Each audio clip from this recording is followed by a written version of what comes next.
안녕하십니까. 김군의 마음TV 김원장입니다. 여러분, 부부싸움의 그 가장 중심되는 내용 속에 추론이 있다는 것을 아십니까? 모든 부부싸움에는 이 추론 때문에 감정으로 확산이 되고, 그 추론으로 인해서 그 끊임없이 부부싸움은 결론이 날 수가 없는 것입니다.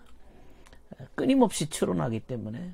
이 추론이라고 하는 것은 객관적 사실이나 어떤 객관적인 판단 기준이 없기 때문에 이럴 것이다, 저럴 것이다, 네가 이러니까 이렇지, 저러니까 저렇지 하는 것에 대한 하나의 상상력에 의한 어떤 그 판단 기준을 가지고 상대방을 단죄하기 때문에 이 싸움은 사실은 결론이 날 수가 없는 싸움입니다. 그래서 이 부부간에 이 추론이 자꾸 줄어들어야만 부부싸움에서 해방될 수가 있는 것이지요. 이 추론에 의해서, 더군다나 자기 만족적인 추론에 의해서 상대방을 단죄하고 정죄하고 판단하게 되어지고, 상대방은 반드시 이럴 것이다 라고 마치 전쟁이처럼 결론을 내게 되면 거기에 대해서 이제 상대방은 그렇지 않은 것에 대한 반발을 할 것이고, 그렇게 하다 보면은 서로 싸움은 더욱더 확산되고 번질 것입니다. 이 추론이라고 하는 것은 자기 세계 안에 갇혀 있는 것입니다. 자기 세계 안에 갇혀서 결론을 짓는 것들입니다. 그렇기 때문에 이 자기 세계 안에 갇혀 있다고 하는 것은 객관적 현실이나 객관적인 기준에 의해서 문제를 보는 것이 아니고, 자기 나름대로의 그 어떤 규칙에 의해서 모든 문제를 판단하고 결정짓는 것이기 때문에 어떻게 보면 아전인수격이고 상당히 치우치고, 이것은 사실은 상대방한테 많은 피해를 줄 수 있는 것들입니다. 누군가 나를 째려본다, 나를 노려본다, 나를 안 좋게 본다라고 내가 스스로 자기 아전인수격으로 판단하게 되어지면 어떨까요? 저 사람이 나쁜 사람으로 결정 짓게 되겠죠. 이게 자기 안에 갇혀 산다고 하는 것이 얼마나 무서운 일입니까? 거기에서 나온 결론이라고 하는 것이 얼마나 또 무서운 일입니까? 그렇게 되어지면 아무리 누가 얘기를 해주거나 좋은 덕담을 해준다 할지라도 그것을 비비꼬아서 자기식으로 다시금 판단하고 자기식으로 해석을 해서 그 말을 받아들일 것입니다. 그리고는 자기 아전인수격의 그 판단을 정당화시키려고 끊임없이 또 생각에 꼬리를 물고 이어져서 모든 것들을 다 동원하고 변명하기 시작합니다.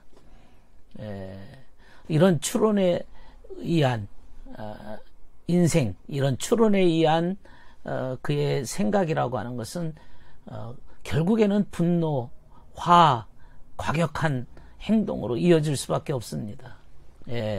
그리고 이 추론이라고 하는 것은 대단히 충동적입니다.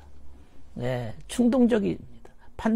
이 자기 판단이 아주 극심할수록 아주 충동적이고 확신이 차 있기 때문에 분노가 극에 오릅니다.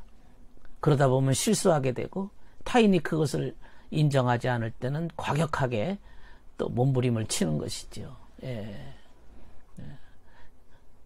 그래서 모든 부부싸움이든 모든 그 인간관계의 불협화음에는 이 추론이라고 하는 것이 끼어들어서 문제를 더 이게 이게 돌이킬 수 없을 정도로 막 번지게 만들어 버립니다.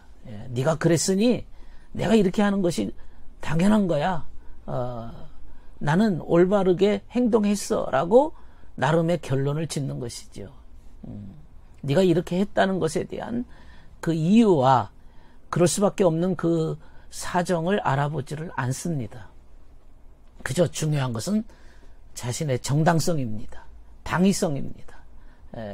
그 자신의 정당성에 대해서 상대방을 그 자신의 가지고 있는 그 결론에 의해서 상대방을 짓밟는 거죠.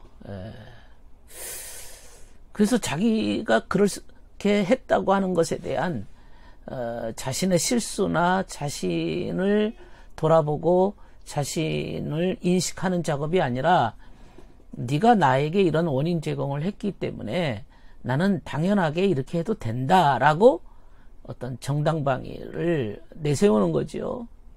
그런 식으로 인생을 수십 년을 반복해서 살아가게 되어진다면 이런 사람의 결과는 주변 사람들을 희생양으로 만들고 주변의 모든 환경을 다 파괴해버리고 마는 겁니다. 결국에는 이게 범죄입니다. 범죄. 그리고 자신의 정당성을 위해서 끊임없이 변명이 많아지고 포장이 많아지고 그렇게 말이 많아지는 겁니다. 뻔뻔스러워지는 겁니다. 이렇게 하면 결국에는 정말로 이기적인 인간, 불쌍한 인간이 되는 거죠. 자기 우물 안에 개구리 쉬게 자기가 그 안에 왕으로 살고 있는 겁니다. 이게 바로 추론의 위험성입니다. 아무도 그를 제재할 사람이 없습니다. 더군다나 그가 힘이 있는 자라면 그 사람에게 조언을 해주거나 그 사람에게 어떤 그 다른 얘기를 해주는 것에 대해서 전혀 받아들이려고 하질 않습니다. 설득이 안 당합니다. 자기가 남을 설득하는 것은 자기 스스로 인정을 하지만은 타인이 나를 설득하는 것은 이렇게 감당을 하질 않습니다.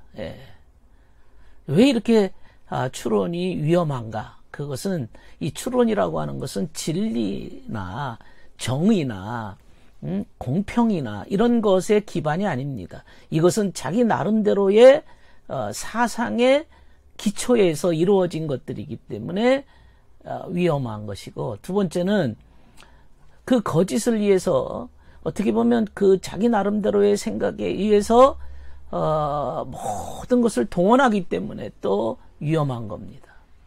그리고 이런 자신의 그 감각적인 본능적인 이기심의 기반으로 한 이러한 결론이라고 하는 것은 상대방을 향해서 상대방의 말을 듣질 않습니다.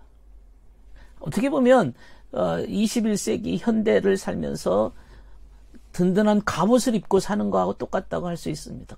지금 갑옷 입고 길거리 나간다고 상상해 보십시다. 그러나 이 사람은 철의 갑옷을 입고서는 아무도 자기를 공격하지 못하게 만들어 버립니다. 불쌍한 인생이지요. 이런 사람들의 목표라고 하는 게 마치 자신의 쾌락이나 이기심이나 자신의 욕심이 들어있다면 언제나 싸움에서 이겨야만 직성이 풀립니다. 자기 만족을 목표로 하기 때문에, 자신의 쾌락을 목표로 하기 때문에 그것에 저해를 가하는 일에 대해서는 모두가 다 적이 될 수밖에 없습니다. 항상 이런 사람들은 싸울 준비가 되어 있는 사람들입니다. 계속 싸울 준비를 하면서 인생을 사는 것이죠. 그리고 이런 사람들의 그 기준이 나라고 하는 자기 만족이기 때문에 질서가 없습니다. 윤리가 없습니다. 다 자기가 좋으면 좋은 거죠.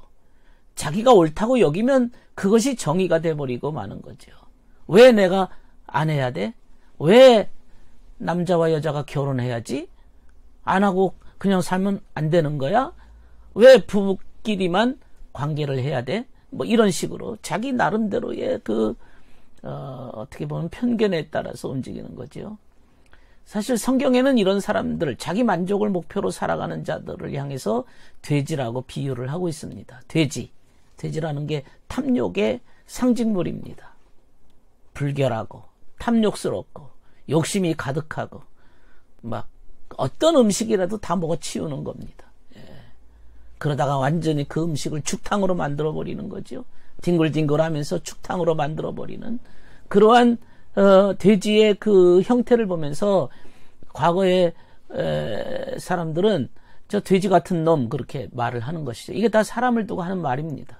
돼지 같은 인생을 산다. 한마디로 욕심에 쩔어서, 자기 만족에 쩔어서 인생을 산다. 그 자기 만족을 목표로 하기 때문에 거기서 나오는 변명이라고 하는 것은 나름대로 정당화시키려고 애를 쓰지만은, 그러나 그것은 하나의 변명일 뿐이지 그게 공평하거나 공정하거나 정의로운 것은 아니라는 사실입니다. 예, 우리는 정말 이 추론에 의해서 인생을 사는 게 아니라 항상 객관성을 가지고 논리적이고 누가 들어도 누가 이해를 해도 보편타당한 그러한 생각이나 사상이 얼마나 소중하고 가치 있는 일인가, 이런 것들을 생각해 봐야 될 것입니다. 들어주셔서 감사합니다.